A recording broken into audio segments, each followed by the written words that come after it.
Dan and Corey here, welcoming you into Libservative.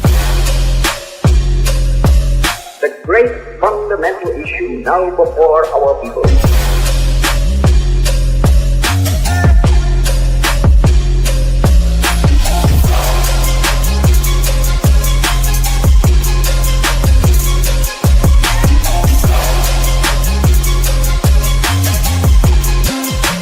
We, the people, cannot turn back.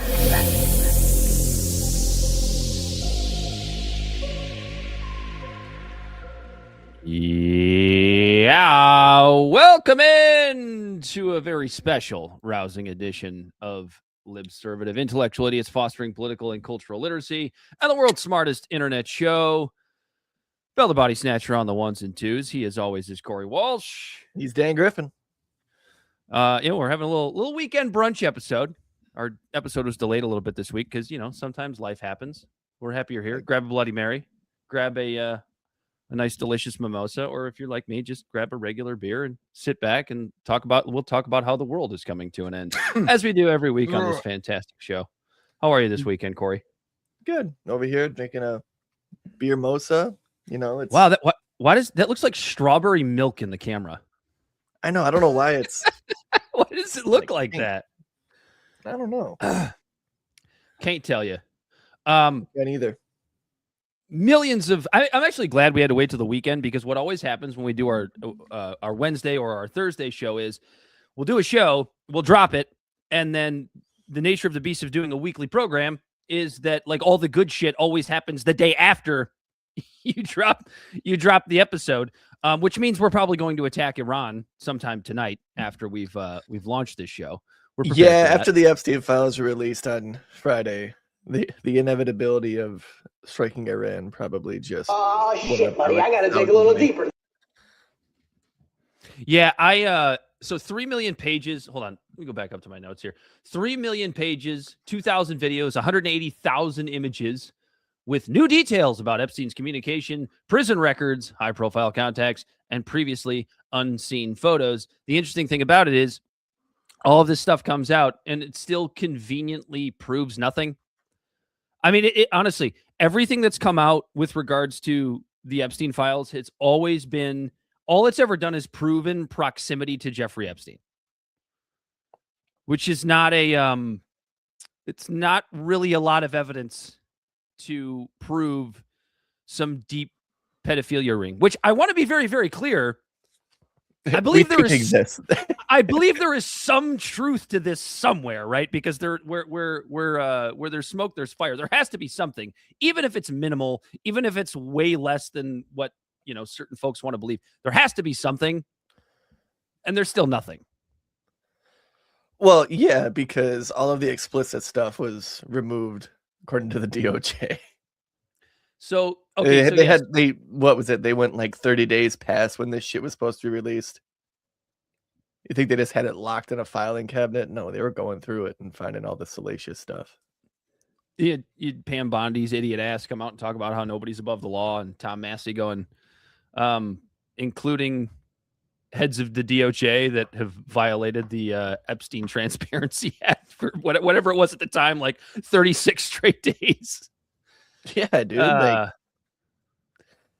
There's a lot of stuff in there that have people, and because like some were like tip lines, right? There's some stuff in the files that were like considered like from a tip line, like in the 90s when Clinton, who's the other name that's all up in these guts of these files, was president. And so the tips were like, oh, those aren't credible. So everyone's like, see, they aren't credible.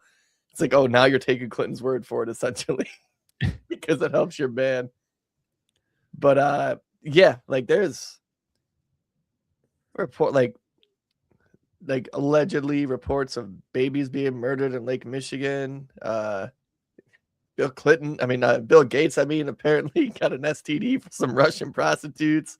Complainants disappearing. And speaking on that, Corey Bell sent us the wonderful screenshot of Epstein's Xbox Live account being taken down. That's one of the biggest bombshells in the whole thing. Jeffrey Epstein's Xbox Live account was banned, but that's probably because Bill Gates was asking Epstein if he could give him some antibiotics in one of the email threads. And he said no, because he's not a doctor. So Bill Gates was like, "Well, fuck you."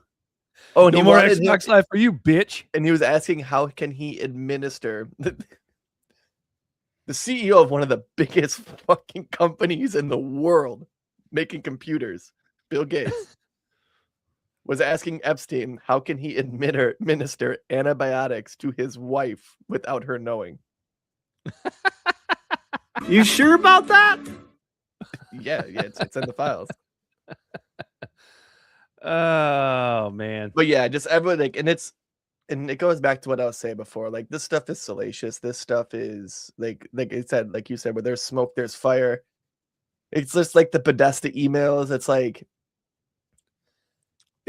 essentially like a rap song, right? Like a rapper can literally rap about murdering somebody, but like it's tough to actually use that in court. I think it's been done once, but like a lot of times it's creative expression and it's like a plausible deniability. And I it's feel like always this stuff is and kind it's of like always falling into the same like thing where it's like, well, yeah, that was said, but you know, it didn't really mean that. Like there's like there's no like all of this stuff is really damning, and like anyone with half a brain can look at this and go, yeah, that's fucking weird. And then there's pictures like all over Epstein's house that have like just blocks of stuff redacted. But Corey, I was able to find some audio of Epstein's response to Bill Gates with regards to giving his wife antibiotics. Jeffrey Epstein actually had a different solution. It's pretty salacious audio. Here we go. Yeah, maybe you go down on her, dude. Don't be selfish. Don't be a sexist. What a quick good fix guy. right there. Yeah, You know, just use your definitely mouth not a instead. bud. misogynist. Use your mouth instead. like Bill Gates and Belinda were actually fucking during this time. Come on. I mean, seriously. Come on now. You expect me to believe that? That's how you're debunking this one. It's totally fraudulent. There's no way. Is being defamed. This is defamation on the levels of the highest. Hello. Yeah. I'm here for the gangbang. Oh yeah, there was a couple emails that said that Epstein was like, or Elon Musk was. There's emails of him asking to come to the island. Like, when's the craziest party? I want to come hang out. And there was a point where Musk said something, and then there's this email chain where Jeffrey Epstein forwards it to Ghislaine Maxwell and goes, "Take care of this, please." And Ghislaine sends this email like someone's reservation was double booked. And was Shut like, the fuck up, Donnie. sorry. Ooh, sorry. The operation said Epstein at the island at Saint whatever island it was are probably going to be wound down. Bummer. We'll Shut let you up, know bitch. if anything comes up again. Like you have to keep from crying because there's so much shit in these files of all these people. Like And it's TLDR for sure.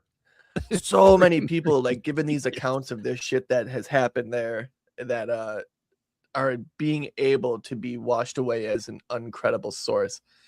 But we're talking about shit before the internet, before people even like really knew who these people were. Like back in the 90s, no one fucking knew who Epstein was other than like the early big elites and stuff like that. Like before the internet and before I mean, the internet was there, but not like the internet we have today.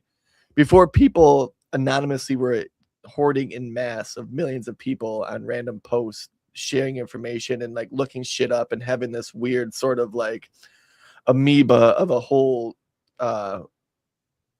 organized search for something. That shit wasn't happening in the 90s. And so these people were easily able to just go, yeah, uncredible. Not everyone had cameras then, like it'd be easier to prove something like that now, I guess, than that back then, I guess. Because we didn't have the internet that we have today just means it wasn't true. It's not on the internet. Well, you it's get what not I'm saying, right? And, like, yeah. And given what's going on in Minneapolis, even if there's live video on the internet, it still isn't credible. So oh yeah, because the nothing is little ever bit credible. of internet they had back then was email chains sent back and forth, like AIM messaging or text messaging. And a they're lot like, of them oh yeah, said that's things like, doctored. and a lot of them said things like, I never sucked any ding dongs. That's interesting, right? Alex Jones talked about this shit for decades, and then now that it's actually coming true, he's just simping for the people he bitched about for 20 years, 30 years. Isn't that just like unbelievable? It's like, okay, what kind of blackmail do they have on you, Alex? What kind of like, because like those are the types of things that Alex Or Jones was he a would say. Saya? Because there was How do you mean? So and the reason why I'm saying that is that I'm equating it to, remember the Podesta emails, the Podesta files, when they're all talking about pizza and the weird shit, like what was also really weird, but there was no, Yeah, the Pizzagate stuff. like, yeah, like all that shit like shows you, like, Go I think that's Bills. like a part of like all of this stuff, right? Like that's all really fucking weird, and you can't really put your finger on it, and like then there was no direct evidence of anyone doing any wrongdoing, but all of it sure doesn't sound like normal conversation with normal human beings, right? And during that time, some of those emails resurfaced in these Epstein things, and Epstein was asking, I forget who, but he was asking someone in one of those emails, like, "Ooh, these Podesta things seem like they might be trouble. Should we release a bunch of other emails along with it?" Oh, during the WikiLeaks thing, right? Like, I got the documents. I got all the documents. and I can't he show was saying anybody the something like, documents, but I got them all. should we add more crazy shit to this to add noise to it to make it all seem uncredible? Like if you put something out there and everyone takes the bait on that and then they prove that it's wrong, it's going to discredit them and discredit the whole thing. The biggest load that we've seen.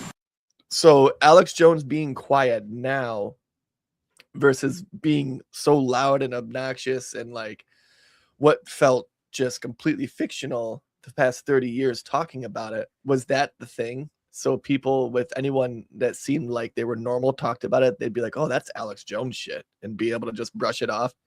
Yeah, now he's just. But now that it's picking out fights. there, he's done. They don't need him for that anymore. Now he's just picking fights with Candace Owens, who is basically what Now the new Alex Jones. What Alex Jones used to be, except for she's obsessed with Bridget Macron's penis and and whether or not Erica Kirk killed her husband.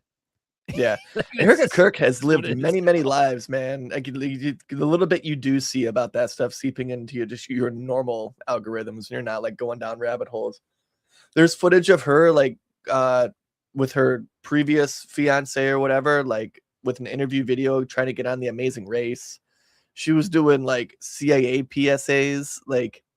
Well, okay, so there is a relatively easy explanation for that. You don't have to believe it. But the simple explanation for that is she was a pretty girl who was in the pageant business and who was looking to get acting jobs. I mean, there are people that That's true. There are people all the time. I'm not saying that it is automatically like that go on these reality shows Jesus, to try as like a foot in the door. But... Yeah, I mean, that's the simple explanation for it. And sometimes the simple explanation is the right one. Other times the simple explanation is a distraction. And we're never, we don't know anymore, especially with AI. Right. Yeah. Have you just as a small aside, have you kept track at all of this TPUSA stuff? I'm doing it as a little bit of entertainment for my own self because I don't fucking think any of it actually pops up a little bit for me here and there. I hear about it like random firings and stuff. Yeah, like random weird firings, and then the people that are fired are like immediately calling Candace Owens, like they fired me. It's like how much of this is real and how much of this is just like a jaded employee who is pissed off that they got fired. Because with the TPUSA stuff, and this is Candace Owens' biggest downfall and why she's so difficult to take seriously, which is the fact that she and everybody in the TPUSA conspiracy theory stuff is they're all working backwards from a conclusion. If you listen to what Candace Owens says and believes, she's already made her conclusion. And now she's trying to work backwards from that conclusion to prove that conclusion correctly. Which is one of the biggest. Which is not how you do journalism, which is not how you report on things. Right. Which I was just going to say, which is one of the biggest faults in journalism. And it's one of the biggest faults in like a science experiment. Like you're supposed to ask the question and then find the evidence and then have the conclusion, which may shock you, be the inevitable like ending of like your fact-finding mission, not come up with the conclusion. Well, and and the other way to do it is to have your conclusion, and then what you do is you do everything that you can to prove it wrong. Yeah, That's that too. kind of the other way to go about it. If you can't find anything that proves it wrong, then maybe you were right. And everyone does this stuff on like on a minimal scale, right? Like when you see a crazy meme, including us, we're no better. Like, oh no, I mean like if you see something, even if like you want it to be true, like to fit a narrative for something, like any responsible person or any person with any ilk of intelligence that wants to actually know the truth and not just have their biases confirmed from their echo chamber. You see a meme, you see a video talking about something, and you go, oh shit, that's weird. And you immediately go and you like start looking for it and searching it, and then finding and I don't know how far you want to go with it, but then you like start finding articles about it. And if it's an article, and if it's someone who produced the article of a website that you don't recognize, then you go and check the credibility of that site, and then you try to cross-reference, and then you look up the names of the people, and then if you want to get really far, you look into the journalists themselves and see what their motives are. And yeah, all of that together takes about 5 minutes. If you're willing to share like a meme, like a political meme or a science meme, you should probably take the 5 minutes to do that, or else you're gonna look like a fucking idiot. Oh my God, dude. My favorite one. I keep seeing this coming up over and over again. It's a meme. There's a bunch of different ones, but effectively they all say something to the effect of, if capitalism works so well, why do we need armies and guns to enforce it? And it's just like, there's a simple answer to that question. And the answer is, it doesn't. That is my favorite thing about socialists, is that like, not only do they not understand what capitalism is, they don't even understand what socialism is. And it's just like, that question is based on a false premise, because capitalism is not a form of government. So the state, well, yeah, the response I've gotten, this is the most common response I've gotten, which is, well, then explain going to the Middle East or, Venezuela or wherever, and forcing governments out to get the oil to give back to the capitalist institutions, or, like Chevron or whatever. It's like, that's called crony capitalism. That is socialism for elitists. What you just described is not capitalism. As you said, right. Corey, what you just described is a lot closer to socialism, which is the state rolling in and pushing somebody out to force it to go to somebody else. Big government being in bed with big business.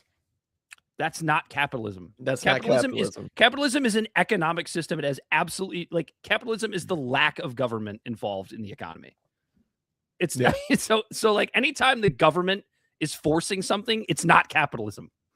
There's nothing capitalistic about it. The government forcing their US dollar as the currency to monopolize like the currency exchange in the world is not capitalism. It's nice. It makes it to where you could buy goods from foreign countries here in America at a cheaper price. It secures your dollar. It secures, like, it keeps you safer, and like, you know what I mean? Instead of like the world being like up and down, like jagged mountains, it's more of a rolling hill up and down for your economic structure. It's more secure, but that's not free capitalism.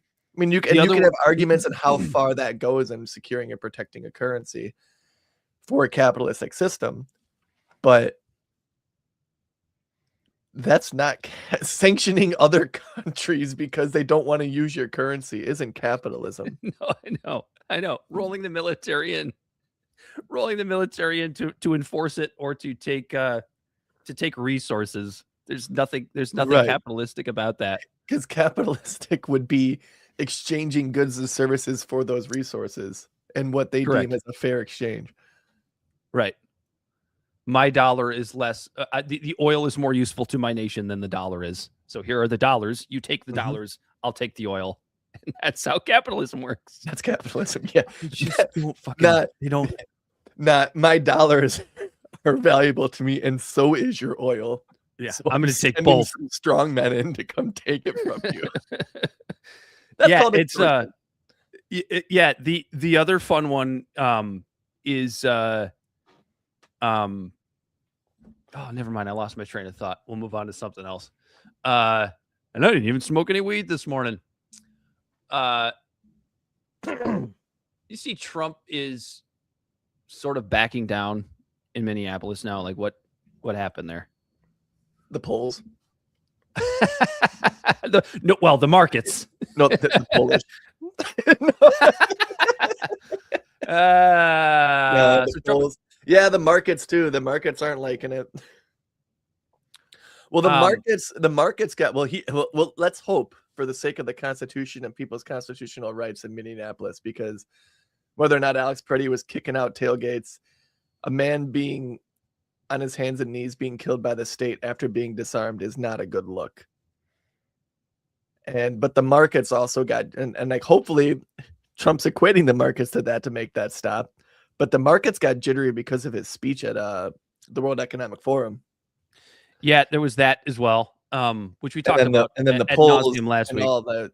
So he got like left, right hooked really quick because his political capital was getting devastated because of 2 murders in Minneapolis. Alleged murders, but they died innocent because they were not tried in a court of law. The biggest load that we've seen. And then the market's getting smacked, so he needs to hedge his bets and build some walls to fortify his little base. His administration came out and essentially admitted that ICE made a mistake in the killing of Renee Good, which is interesting because the week prior, and this is why this is what makes this administration so bipolar, which is that whatever was said last week just disappears. It's completely gone to the administration and to its supporters, because the previous week she was a domestic terrorist. Yeah. Right? Like immediately after the killing. Now our government is making mistakes in killing domestic terrorists. Like killing domestic terrorists is a mistake now. But like that's the whole thing that makes this administration so unserious. But that's the thing that makes this administration so unserious. So, even if you're the kind of person who thinks that what ICE is doing is justified, I mean, I'm going to disagree with you, but like we can have a discussion about it, right? Even if you think it's justified, you have an administration that it's getting to a point where it's hard to tell whether or not this is Minneapolis or if this is fucking Gaza, from not from a destruction standpoint, but from like I guess I hate using this word, but I'm going to use it for lack of a better one, a rhetoric perspective, right? Because what were we hearing for? Basically, do not believe your lying eyes. Yeah, exactly? Like, what were we hearing from what was coming out of Gaza for 3 years? A journalist was killed. Well, they were Hamas. Right. This person over here that was just reporting was killed. Well, it's because they were Hamas sympathizers. Like, that's the same tactic that this administration is used for both Renee Good and Alex Preddy, which is, they're domestic terrorists. They're domestic terrorists. They're agitators. They're violent. They came there to cause mass destruction. With their military style weapon, semi-automatic, there to cause mass destruction. He had 2 magazines. Just dismiss and dehumanize is how you do it. And here's the response that we keep getting, not just us, but many others who think that this is just an absurd abuse of power by the Trump administration. You'll have the supporters of ICE and the Trump administration talking about things. Well, yeah, but these protests are inorganic, and so many people are saying that they're from out of town and that they've come in just from the protests. And I got news for the folks out there that feel that way. That's not illegal. No, well, that too. But also, I agree. Like, if you've heard me on this show enough, you've heard me talk about how gross I think protesting is in 2025, not from a principled perspective, but because they're corporatized, they're inorganic, they're forced. There are, I guess, marching orders, if you will, coming from from whoever upstairs. George Soros. Yeah, to mobilize. Like, I think all of these things are true, but the Right. thing is, I have the ability to hold two things to be true in my head at the same fucking time, which is just a lost art with human beings in 2020, 2025, 2026. Like, yes, these protests can be disingenuous and dishonest, and You could say it would even hurt their cause, right? or With anything like and that, with the purpose of agitating ICE officers. Like, all of these things can be true, and also these killings can be unjustified. Why can't both of those things be true at the same time? Yeah, just separate the two. Saw a Like, girl. do you think I would be? Saw a video of a girl, like they were there and there was like the protest going on, and they were trying to disperse it because it was considered an unlawful protest apparently, because they were shooting concussion grenades at the people. Some chick grabbed one, tried to throw it back at the cops or at the ICE agents, and it blew up in her hand. And you see that and it's like, ooh, that fucking sucks, but that was fucking stupid. You've been playing way too much Call of Duty. I could still think that, and also think that the tactics of ICE and how they're doing their things are just complete infringements on the Constitution. And I can also think the killing of Renee Good was a bad shot. And I can also think that the killing of Alex Preddy looked like a straight up execution. I can hold both to be true. I can say that the people protesting the church fucking stupid. And I can also say still that ICE's tactics are absolutely fucking terrible. You know, and like you and I both, we go back and forth about the protests often, and it's like I still like think that people doing protests for the First Amendment right is something that's important. Like people who audit the Fed, people who audit police, people who audit free speech. I'm with you from a principle. It doesn't help the people's cause. Mm-mm. I don't have to agree with what they're doing, but I can still defend their right to do it. And Greg Bovino was blown out. So, like, you know that there's some pullback from the administration. I mean, and by the that way, might have been the fuck up right there, right? They brought in Greg Bovino, and that guy is like from the border, where it is actually like the 90-1 chance of where you're at and trying to grab these people that they are probably illegal because you're on the fucking border, right? Mm-hmm. You're out in the desert and shit. And the tactics, it is going to be like that because it's going to be them fighting to get away. They're a stateless person at this point and all that shit. Sure. But going in and doing this to American citizens and then scratching your head that American citizens are pissed that these tactics are being used on them. Like, read the fucking room. Yeah, but it's all Soros backed. That's not illegal. Who knows? It may be. Yeah. Who knows? Even if it is, be. that's not illegal. By the way, can I have a question for you, Corey. Why does Greg Bovino look like a menopausal? Hey, shoot. Oh, too soon. Why does he look like a menopausal lesbian? He looks weird, man. It's just the haircut and like the way the wrinkles are placed on his face. He just like a lesbian truck driver. Yeah, over the road truck driver who's struggling through hot flashes on a daily basis. Hauling concrete. This really is this situation really is turning into the right wing's version of COVID lockdowns. You see, it's pretty crazy. Just comply and stay home. Yep, you see your federal government shitting on liberty and the Constitution in 4K right in front of your eyes. Just comply, stay home, as you said, Corey. Like this is an open book test, and a lot of people are failing. A lot of people on really both sides of this debate are failing pretty hard. You have Kristi Noem's comments.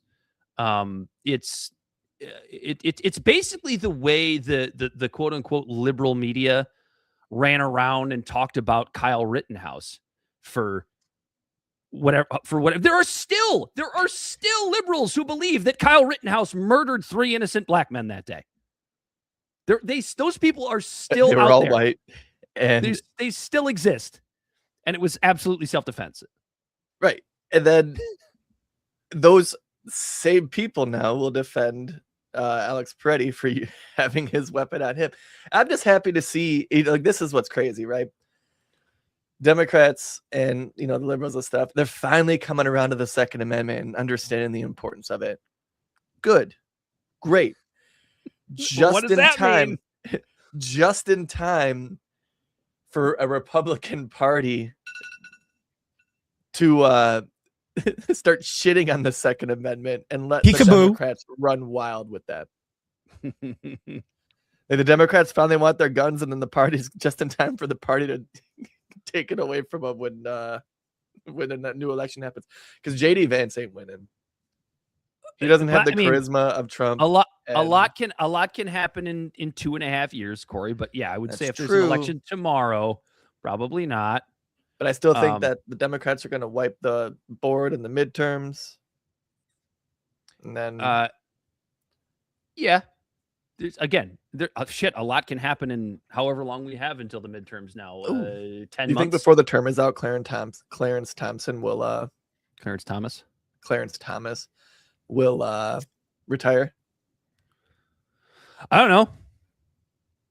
I mean, I'm just thinking about it because when it comes to RBG failed at her one and only job, which was just getting the fuck out of there while Obama was in office. That was her one job, but her hubris kept her in there because Hillary Clinton was going to be the first female president. I got to be around for that. Yeah. That turned out to backfire a little bit. Whoopsie. Even though the Supreme Court has surprised us a couple times, but still, yeah, there could be a whole different Supreme Court right now. Dude, I honestly, as somebody who's a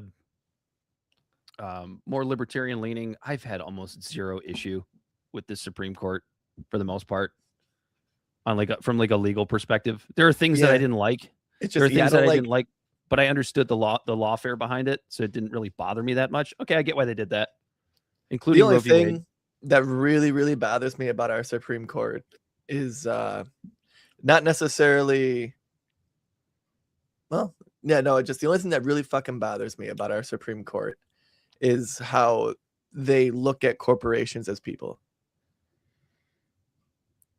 And like things like Citizens United, and like how like it seems like so many times when rulings fall, it always seems to like give a corporation more power and more freedom at the behest of like workers or American people and things like that. Like that's my only qualm, but that goes, and that's not this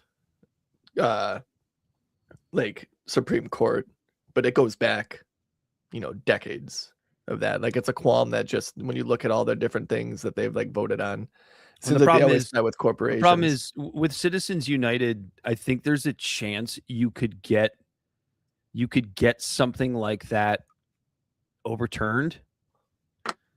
The problem is there's no real argument against it. It's just frustrating there's just no real push behind it because everybody in power, whether you're a Republican or you're a Democrat, you love your rich donors, you love Wall Street, you love the money that comes in to help you get elected. Like, sure, like the people can bitch and piss and moan about it all they want, and a lot of people do, but there's no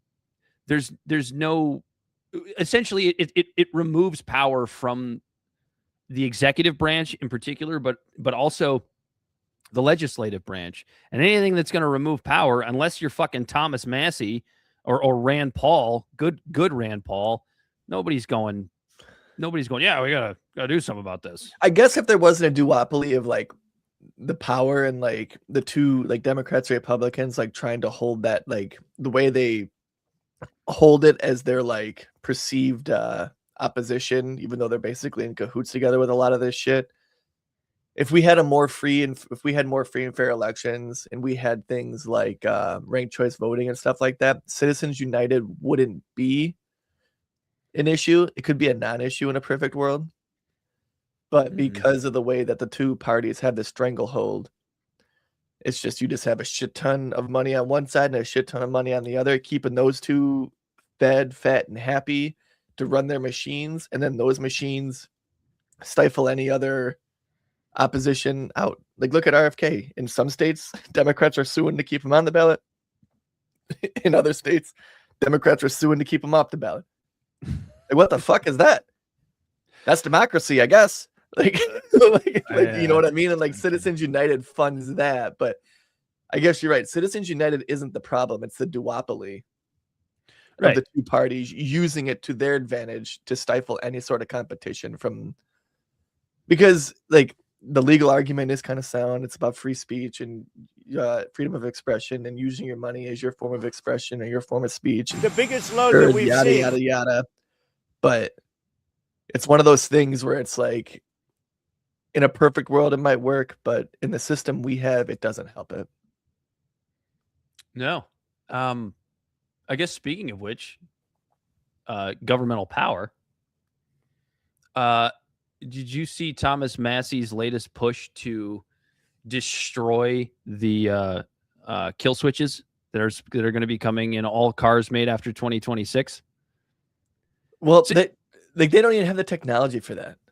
They're just supposed to start looking into it in 2026, right? I think you're underestimating the federal government. If there's a couple of things that they're really good at. One of them is wealth extraction, and the other one is and wealth extraction and redistribution, I should say.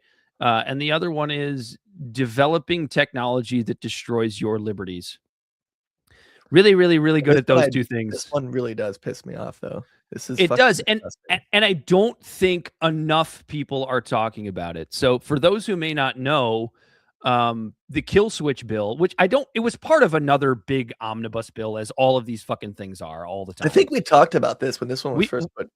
We might have, and then it's easy. It's one of those things that's easy to kind of fall by the wayside. But essentially, if your car doesn't like the way you're driving, it can shut itself down and pull over. So it's what do they say that it's for?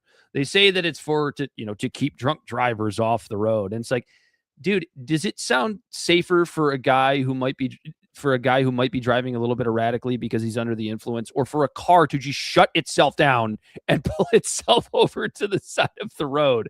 I kind of feel like I'd rather take my chances with the drunk driver, just being honest with you. As much as, do drunk we not driving already is bad. have laws against drunk driving anyways? Right. And Corey would argue that some of them are bullshit. Yeah. I just think DUIs are a cash grab, man.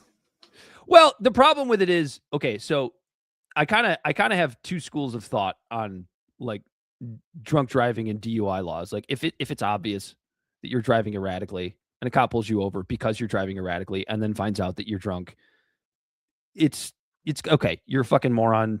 You should probably spend the night in the drunk. I'm not saying that drunk driving is fine. But what I would say is, if you get pulled over because your fucking brake light is out, you're driving fine, but you get pulled over because your brake light is out, and maybe you smell a little bit like beer. Now all of a sudden, you're going to jail for blowing a 0.08 or a 0.09. When you really didn't violate any laws other than the fact that you didn't know your brake light was out. Like what was the probable cause to pull you over in the first place? Is that your brake light was out? It wasn't that you were doing anything dangerous. I understand that point. I get it. Mothers Against Drunk Driving, if they hear this, they're gonna be real mad. We just said those things. I get what you did there. I don't even think you realize what you did there. What? Yeah, mad. Yeah, I Mad, remember the red ribbon on the mad drunk driving. Yeah. I feel for those ladies, dude. Like a lot of those had kids killed by drunk drivers. I get it. No, it's absolutely terrible. You shouldn't. I understand. I understand the cause. It doesn't. I understand why they are why they're as passionate about the issue. Yeah, it makes sense. Oh yeah, no. Like again, like driving drunk and when you're like a danger behind the wheel is something that should absolutely not be done. But the arbitrary number they use, and then the felony, like you said, like people get ensnared, and it's a poor tax. It's literally it's really like what do they call it? It's just a fee. It's a fee for rich people to drive drunk, and it's devastating and destroys lives for people who are poor. If you're rich and you get a DUI and you can pay for the lawyer and pay it off, that was a $10,000 expensive mistake. Well, zero tolerance. If you're poor, you can lose your job, you lose your car, you could lose your home. Like it could completely cripple you. And you could both blow the same amount, and it can be the same fucking thing. You both were driving fine, but had a taillight out or something. And it's just, Yeah, that's my only thing about it is it's like Can I tell you something real quick? my and- 0.08 and your 0.08 will probably both feel very different. Right. Depending on your tolerance level. But I have to be candid about something because I used to think like, man, because most states, I believe now the legal limit is 0.08. There might be a few that are lower, like 0.06. But in Michigan for a long time, up until about 10, 15 years ago, it was a 0.10. No, I think it was always 0.08. I think it was 0.10 for boats. No, it was 0.10 on the road. This was relatively recently changed. Actually, it was like right around the time I was like of legal drinking age, to be honest. But anyway, I did a little experiment because I used to regular this bar, and I had a buddy that he didn't get a DUI, but he got a weed violation of some kind, like smoking weed in his car or something like that, before weed was legal in Michigan. Funny part is he was a lawyer. So he was on probation, right? And he still wanted to go to the bar and he wanted to be really careful. So he bought himself a nice breathalyzer and he would breathalyze himself before he left the bar just to be sure that if he did get pulled over, he'd be good. So we started playing with a little bit. And I'm like, all right, I'm going to see how drunk really is a 0.08. Because I thought it was bullshit. I'm like, that seems so fucking low. I feel like you could drink half a beer and be at that point, right? So I was drinking like regular, like just like normal light beer, like Bud Light or something like that. And I had a pint and I took a breathalyzer and I blew like a 0.04 or a 0.05. Okay, give me another beer. I have a second beer. I was at a point. I was right on the line. I was 0.08 or 0.09 after that second pint. I drank them pretty quickly, but it probably took me about an hour and a half, right? I wasn't like slamming them or anything. It probably took me about an hour and a half to finish these two beers. And I blow the 0.08, 0.09, and I'm like, no, I definitely feel a buzz right now. To the point where it's like, if I have another one pretty quickly, I would absolutely be drunk. So like that 0.08 number for somebody who at the time for me, I was like I was a pretty heavy social drinker at the time. So like my tolerance was okay. You know, I didn't have the tolerance of a raging alcoholic or anything, but I had a decent tolerance and like I was feeling a buzz. So you can imagine somebody that wasn't a regular social drinker blowing that 0.08 might make them pretty legitimately drunk. So I guess the conclusion that I came to was like, I guess if we're talking about the entire population, maybe 0.08 isn't such a ridiculously low number. Well, then that's why you should do like, I don't know, a sobriety test. Like, I don't know. Like, I feel like a sobriety test is more. Drunks are really good at faking that shit. If you can fake a sobriety test, you should be able to. Well, no, because you remember well, the sobriety.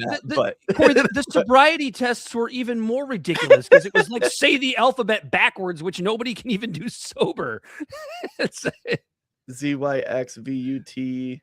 You're gonna stumble. You already screwed up. Yep. VUT. I said. Well, VUT. he's had a beer. That's why. Skip W, brother. See, nobody can do it. Nobody can do it. ZYSWVUTSRQPO. Bell, pull up the Thomas Massey video. I can see Bell knowing how to do this. Pull up the alphabet. I don't know if anybody knows this, but Bell has a lot of really fucking weird skills. So I would not be surprised if he could say the alphabet backwards because he's practiced it so much for no reason. I could do it backwards at 22 because I did practice it all the time. Okay, so Loki, I don't know if Corey remembers this, but I don't know. You might not have been in the same kindergarten class, but we had to recite when we were coming in from recess every single day. We had to do the alphabet backwards. And from kindergarten, 5 years old, I've never forgot that shit. My teacher hooked me up. She's like, "You're gonna be ready for DUIs when you're older." Who'd you have, Rizzo?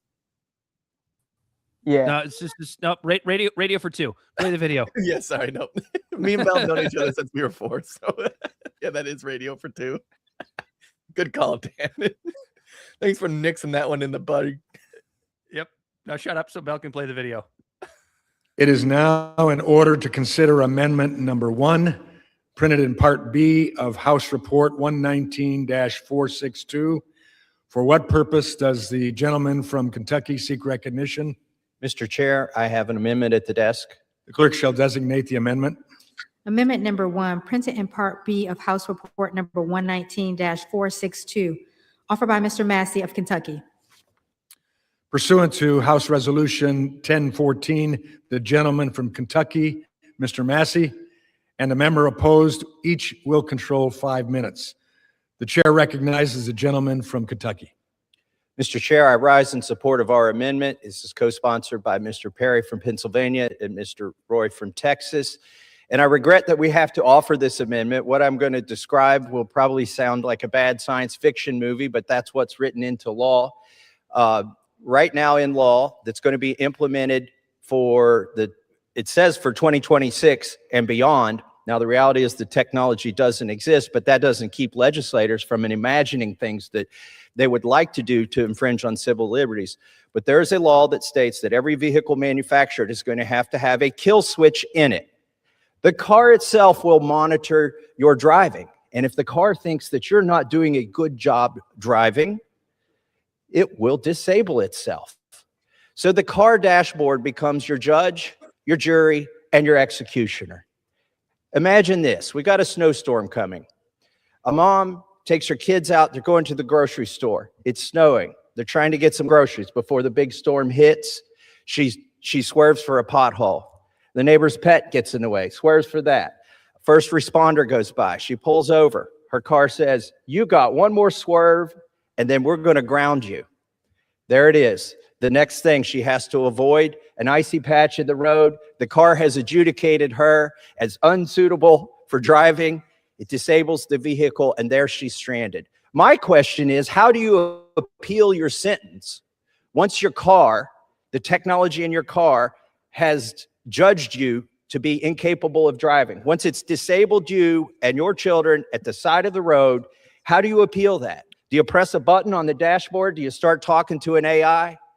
What if it really was somebody who was drunk? Are you really going to send a police car after this? Disabled vehicle? Do we have the resources to do that? There's going to be so many false positives. The technology is unworkable. That's why the DOT is still in the rulemaking process, asking for feedback on how this thing could even exist. And it's just a bad idea, but it's in law. And so our amendment would defund that. And with that, I'd like to reserve the balance of my time. The gentleman reserves. The gentleman from Kentucky is recognized. Mr. Chairman, drunk driving is a serious problem, but 31 states already have the technology to keep drunk drivers off of the road with ignition interlock devices that they can mandate. And this technology that's in the law is not going to fix the drunk driving problem. With that, I'd like to yield 2 minutes to my friend from Pennsylvania, Mr. Perry. The gentleman from Pennsylvania is yielded 2 minutes. I thank the gentleman for Kentucky for his work on this, and of course, the chairman of the full committee for the hard work on appropriations. Look, none of us want to be on the road with drunk drivers, and of course, this was a solution intended to deal with them. And all of us want them to be dealt with, but I'm going to remind everybody, as my friend from Kentucky just said, there is already legislation in multiple states, dozens of states, that deal with drunk drivers through the ignition interlock system. Probably in your family somewhere, someone you know, you've dealt with this. I know in my family and the people I know, I've dealt with it. But here's what I don't want to see in America. Everybody being punished for the people that drink and drive, including the ones that don't drink and drive. I happen not to drink, but I'm going to be forced to have this thing in my car. And I'm going to tell you what's next. After what Thomas said, after what Representative Massey said, the car is going to be the judge, jury, and sentencer for your crime in the car. The next thing is going to be, well, we need to hook this thing up to the government so we can dispatch the police. You can probably stop it there, Bill. Why did it pause? I don't know.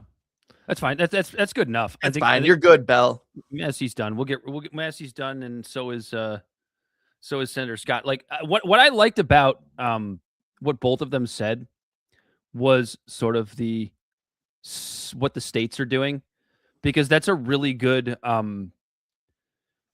I guess, sort of workaround to what the quote unquote concern is, which is that the states already have, devices that are mandated for people that get DUIs.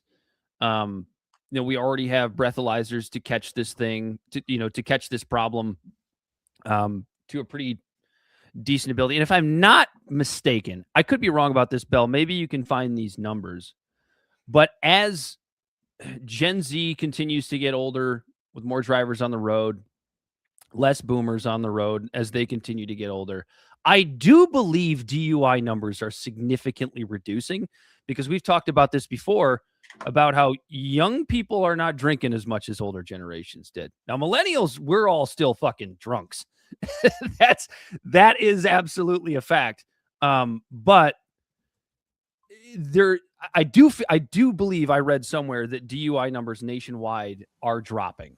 Is that true, Bell? No. No, am I wrong? Are they pulling people over for weed now? Is that what it is?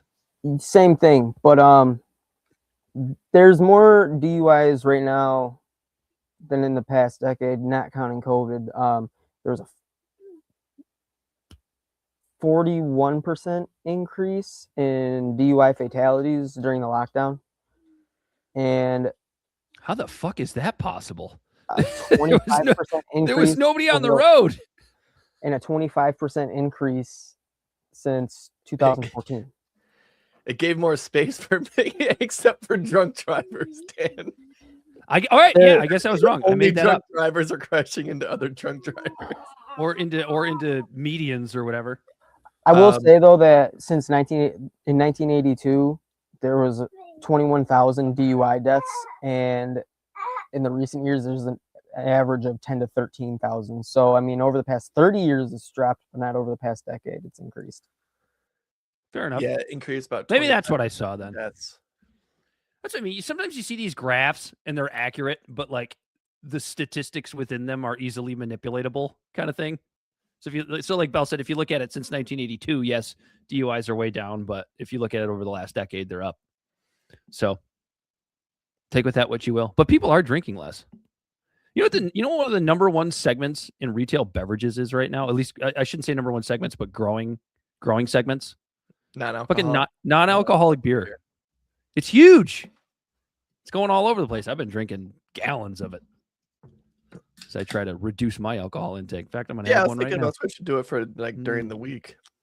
I just like the taste of beer. So do I. But yeah, this is a pretty obvious civil liberties violation by the federal government. But are they up because the threshold for DUI is lower? That is a great point. Very good question. That is a great point, because we were talking about Michigan prior to playing that video. Good question, Liberty. About how it went from a 0.10 to a 0.08 in the state of Michigan, and I do believe 2014 sounds about right for when that transition came over. So I don't know. Either way, I don't want the federal government deciding when I'm not driving well enough. Well, that's just it, right? Like when you talk about just mandating a kill switch. If you mandate this kill switch, that's the technology that means there's a technology in the car that could be manipulated by government, by hackers, by anything. And we're all going to get Michael Hastings, Corey. We're going to get Hastings. Yeah, right. And then this kill switch is going to be based on arbitrary laws that will be instituted by an administration. Everyone listening, do you trust the Trump administration to decide when your car gets turned off and on? And if you're a Trump supporter, fine, you will be. You'll be. You trust your mother every night to fix your hot pockets and make sure your Game Boy is turned on. No, that's why I don't want kill switches in my car. But like flip it, right? And if you are okay with the Trump administration dictating on whether or not they feel you're deemed safe to drive your car, what about in 4 years when Gavin Newsom is president, or Whitmer, or 4 years ago, or 2 years ago? I mean, when Biden was in charge, would you have trusted them to make these decisions? Like, look how fast when government gets involved in the auto industry, look how fast things get flipped and switched.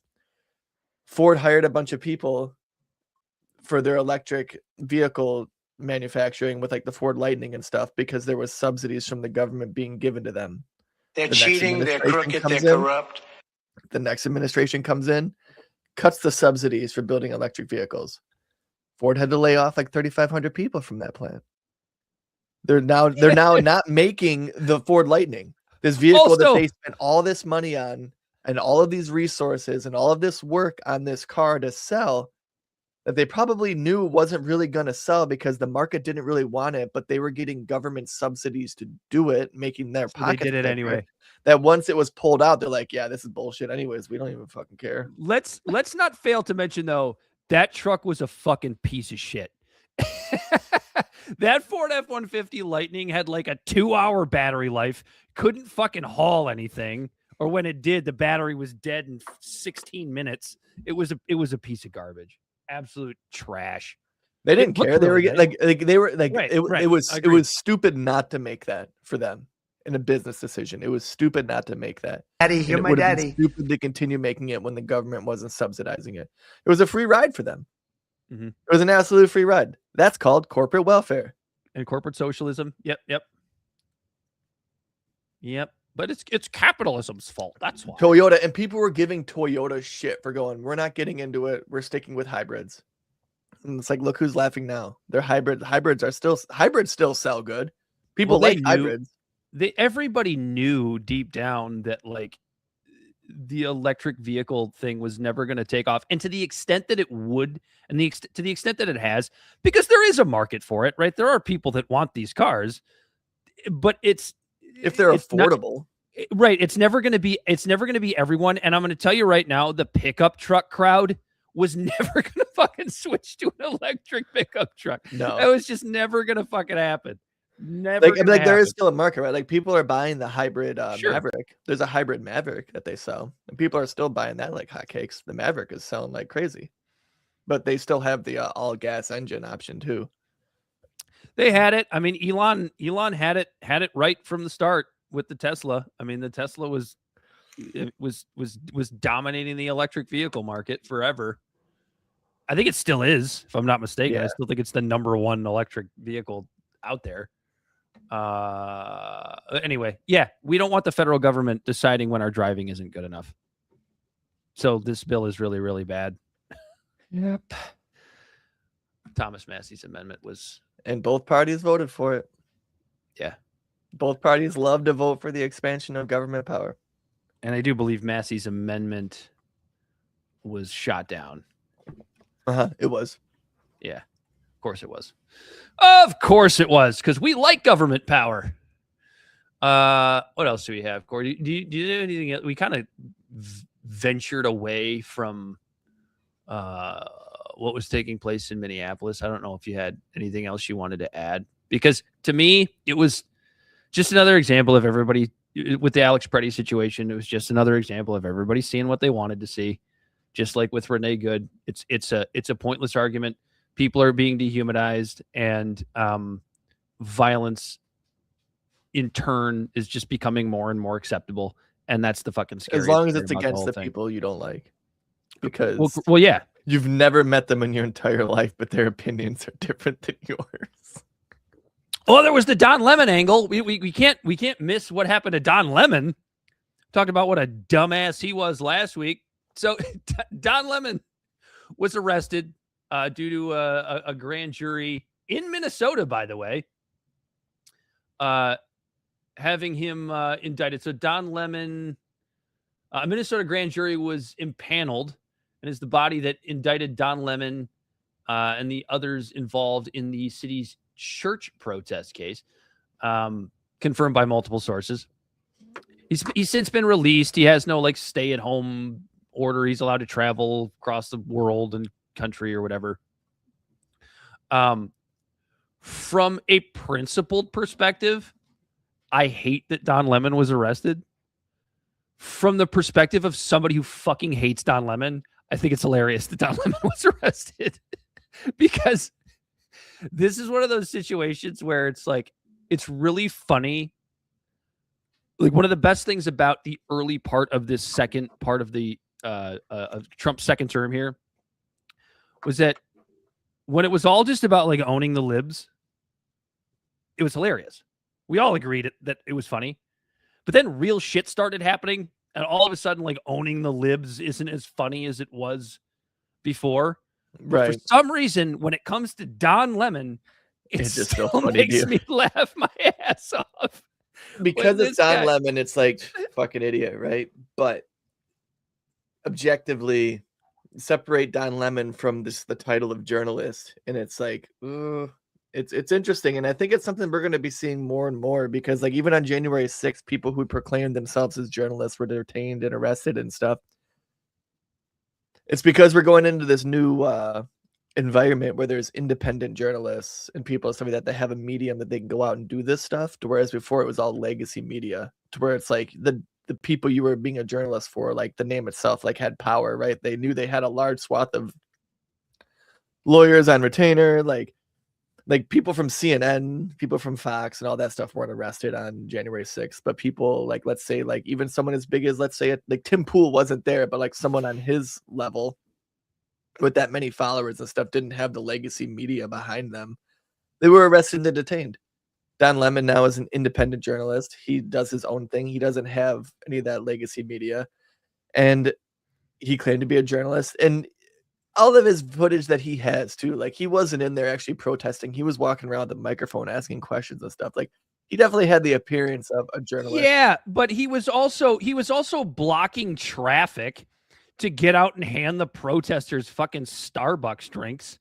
There you go. I'm really happy that you're here. Which so I is can silly. interview you and give you credibility, so you can give me credibility. Don Lemon is like ground zero for journalists. Why did I even say that word in the same phrase as in the same sentence as Don Lemon's name? I apologize for that. That is inexcusable. But former talking TV heads or whatever, leaving their bullshit legacy media corporation and actually having to be themselves, and you realizing that, oh my God, these people were dumber than we ever would have assumed they were when they were on Fox or NBC or CNN. Like, could you imagine if Sean Hannity was like shit canned from Fox and then like tried to start a podcast and we had to actually hear what Sean Hannity's fucking thoughts are? It would be I kind of want to so see that bad. now. I want to see that now. I mean, it would be the sort of conservative version of Don Lemon. It's like, oh, you don't know anything. You have no original thoughts. You could tell you were fed what to think the entire time you were on the air. Liberty Twitcher said, I think it was stupid for the Trump administration to have given Lemon such credibility. I mean, if you're a Trump supporter, I understand that opinion. You know what I mean? I get it. Should just let it go. Should just left it alone. Like making it seem like he's an actual journalist and they arrested a journalist, like giving him all of this fucking clout because he's a dumbass, like you say.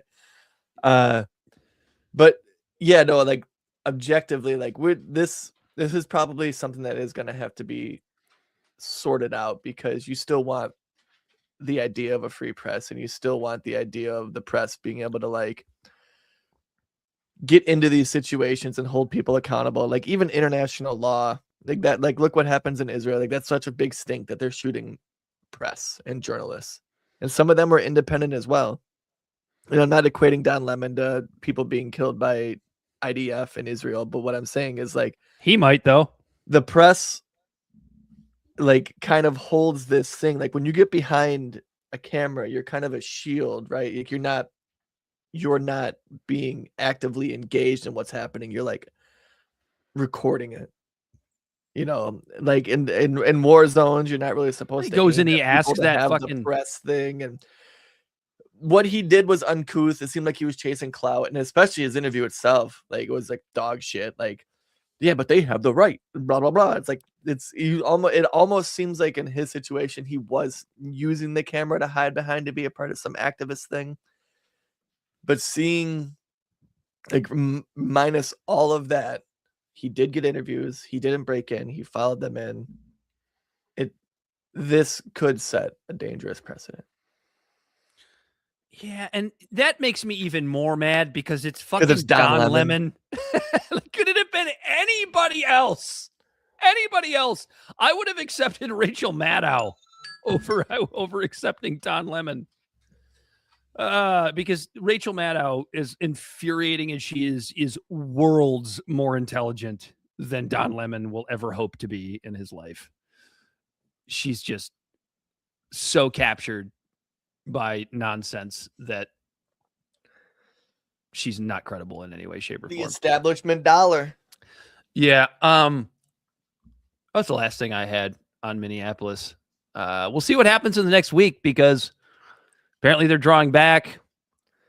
Tom Homan's there. Yeah. Tom Homan runs things more. Oh, that'll make it better. Well, I mean, he was the one who ran Border Patrol under Obama. And Obama deported more than Trump has. And things were quiet and no one even gave a shit. Right. Get a guy in there who knows what he's doing. Which side are you on? Which side are you on? Speaking of journalists, though, Charlie LaDuff is actually making it, could potentially be forging a way for journalists to be able to do their job easier. Oh yeah, he's suing the state government of Michigan, correct? Yep. Is he Yep. suing He the governor's office? I don't. Who exactly is he suing? The Attorney General. The lawsuit against Michigan's Attorney General over Delayed Freedom of Information Act response highlights challenges to government transparency and sets a precedent for the timeliness and accessibility of government transparency. So it's a little bit like, so Charlie LaDuff, he's known nationally as a journalist, but he's definitely like, his home base is here in Detroit, in Michigan, where we live. And so it's a little bit more local of what's happening. But he has some books out. There's like Shit Show and Detroiters. Like was on Fox News, and he's known nationally, but he's more regional in his reporting. Well, good buddies with Tucker too. Good buddies with Tucker. Yeah, he's friends with Tucker. He's friends with Cuomo. So in Michigan, like if everyone remembers, speaking of Cuomo, not Chris Cuomo, but Andrew Cuomo, the governor of New York. If everyone remembers the whole nursing home thing where he was putting people with COVID, elderly people with COVID, in nursing homes with people who didn't have COVID, and a lot of elderly people in New York died. In Michigan, we kind of had a similar situation where the rules were they had to be put in citizens separate rooms. should have life alert. But then our government, that was delayed, and our governor didn't follow up to make sure that was being followed. And in these nursing homes, when you have these rooms, it could be considered 2 rooms when there's just basically like a curtain between them. So people, elderly and stuff, were dying here. Charlie LaDuff has been looking into this for a while, and then so he put an Freedom of Information Act, a FOIA Act, out to get the information on this stuff. And this was, like last September, maybe August. It might even have been longer ago than that. It's been like over a year for sure. The Attorney General has been sandbagging, and they charged him, and they told him it would cost $3,000 just to get these documents. And he paid the bill, and he did all that, and it took forever. And so access to the government records under FOIA is fundamental for public oversight and accountability, as discussed by legal experts and the journalists involved in the suit. And then with the process and delays, the alleged use of grant and delay is what he's saying that the government did, like to make it look like they're abiding by the FOIA Act. They granted the FOIA Act, but then they just take forever doing it. Kind of like how, when you go to fucking McDonald's and the manager's there and they're trying to keep their turnaround number of like order to like delivery of the food, those numbers low. So when you get there and you go up to that window and your food's not ready, so they tell you to just pull ahead to the other window. When they do that, they click that order is complete to make it look like their numbers are low, but you're still fucking waiting for your food. Seriously overweight. So the government is pulling the drive-through McDonald's tactic here. And the Attorney General's office underscores ongoing issues with the alleged use of grant and delay tactics by the Michigan Attorney General's office underscores ongoing issues with how quickly government agencies fulfill FOIA requests. Legal standards for disclosure. The outcome of the lawsuit could clarify and reinforce legal standards about response times at permissible costs and required explanations for withheld information. So if he goes through he's filed the suit, and if this suit goes through, it's good for journalists because now precedents will be set that the government has to follow the law. So they can still charge whatever the hell they want. It sounds like that's a part of the suit too, like the exorbitant cost to do it. But extortion is what it is. So the reason why I'm bringing this story up is while it's local, this could have a ripple effect across the nation, which is good for journalists, which is good for the freedom of information, which is good for accountability for our government. So it was a decent deal because as of this morning, the story was low on the list, but it was trending on Twitter there for a minute. Might still be good. It needs X. Sorry, Elon. X. It's so polarized though that they're gonna go, oh, Dana Nessel, Democrat. Oh, fucking Republicans. Yeah. Which, by the way, Charlie LaDuff is not a Republican. Never claimed to be. In fact, he was one of the guys that was in the polling places in 2020 saying that, at least in Detroit, the polling place where he was, everything was on the up and up. That there was no fraud. You know, if he was some crazy Trump supporter, I think he would have been the first one out being like, oh yeah, there's all this crazy shit going on. They brought in ballots overnight and stuffed the box. Because he was there. He was actually a counter, wasn't he? Was he a vote counter? Yeah, I think so. I think he was. Yeah. Yeah, he was Daddy, you're my daddy. Which is now called what? Huntington Place or something like that. Yeah. I gotta corporatize it. Of course. Name it after a fucking bank. You've done a hell of a lousy job. Say that right. Like Wrigley Field, Cobo Hall, Joe Louis Arena. Now it's all corporatized, but it's like before it was just still just vanity projects named by rich people. Now it's just a corporate name instead of just one person's name. So like as things really changed, kind of maybe we just enjoyed the names because of nostalgia. It's a little more personal, at least. With a person's name. Yeah, because at least if you never give a shit. The owners, if the owner's name, never give a shit about you. If the owner's name is on the building, there's a lot more accountability that what takes place inside that building. A lot more personal accountability for the owner. So now instead of it being like Illich's fault that some craziness happened in a bathroom at LCA, it's just Little Caesar's fault. Or if the Red Wings or the Tigers are losing, it's like, oh, I guess Pizza Boy needs to stop spending so much money on pizza, start spending money on his ball club. Dude, there's so much of that on social media. It probably goes on in other cities too. It's just because the Illich family is just at home eating pizza all the time. From Little Caesars. That'd be a scandal. What if there were pizza boxes in the garbage at the Illich family's house? I guarantee you nobody in the Illich family is eating Little Caesars pizza ever. I can guarantee Unless it's a photo op. Unless it's False. a photo op. False. What? Bell says nobody false? In the Illich family is... I did some work for them. They most definitely pound down some pizza. From Little Caesars. But Little Caesars? They got they got pizza kits and everything. They're like, yeah, you want? Yeah, they eat it. They just did that in front of you because you were the hired help and they wanted to see more blue collar. That's what that was. Anyway, what else do we have? I was Corey? looking for the breaking news sound. I was going to go breaking news. But speaking of, like, so while all this shit was going on with the Peretti thing going back to Minneapolis, I did have one thing written down. I don't mean to go the Second Amendment. The Second Amendment angle. Is that where you were going to go with this? Because that's where I was going to go. No, it was just we interrupt this live stream that is accompanied by a thread of laughing faces and sad face emojis of a group gathered protesting after federal agents shot someone multiple times in the street with an advertisement for the new promo code to be used on the MGM betting app. Now back to the people's yells falling on deaf ears. I was literally like, it's just like, what the fuck is going on in our country?